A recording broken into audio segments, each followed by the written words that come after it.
ब्रह्मा जी की आज्ञा से वासुकी का जरत्कार मुनि के साथ अपनी बहन को ब्याहने के लिए प्रयत्नशील होना। उग्र श्रवा जी कहते हैं, द्विज श्रेष्ठ, एलापत्र की बात सुनकर नागों का चित्त प्रसन्न हो गया। वे सब के सब एक साथ बोल उठे, ठीक है ठीक है। वासुकी को भी इस बात से बड़ी प्रसन्नता हुई। वे उसी दिन से अपनी बहन जरत्कारु का बड़े चाव से पालन पोषण करने लगे। तदनंतर थोड़ा ही समय व्यतीत होने पर संपूर्ण देवताओं तथा असुरों ने समुद्र का मंथन किया। उसमें बलवानों में श्रेष्ठ वासुकी नाग मंदराचल रूप मथानी में लपेटने के लिए रस्सी बने हुए थे। समुद्र मंथन का कार्य पूरा करके देवता वासुकी नाग के साथ पितामह ब्रह्मा जी के पास गए और उनसे बोले, भगवान, ये वासुकी माता के साप से भयभीत हो बहुत संतप्त होते रहते हैं। देव, अपने भाई बंधुओं का हित चाहने वाले इन नागराज के हृदय में माता का साप कांटा बनकर चुभा हुआ है और कसक पैदा करता है। आप इनके इस कांटे को निकाल दीजिए। देवेश्वर, नागराज वासुकी हमारे हितैषी हैं और सदा हम लोगों के प्रिय कार्य में लगे रहते हैं, अतः आप इन पर कृपा करें और इनके मन में जो चिंता की आग जल रही है उसे बुझा दें।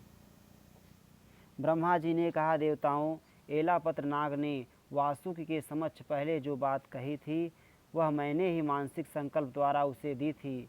मेरी ही प्रेरणा से एलापत्र ने वे बातें वासुकी आदि नागों के सम्मुख कही थी।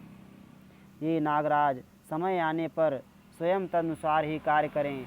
जन्मेजय के यज्ञ में पापी सर्प ही नष्ट होंगे, किंतु जो धर्मात्मा हैं वे नहीं। अब जरत्कारु ब्राह्मण उत्पन्न होकर उग्र तपस्या में लगे हैं। अवसर देखकर ये वासुकी अपनी बहन जरत्कारु को उन महर्षि की सेवा में समर्पित कर दें।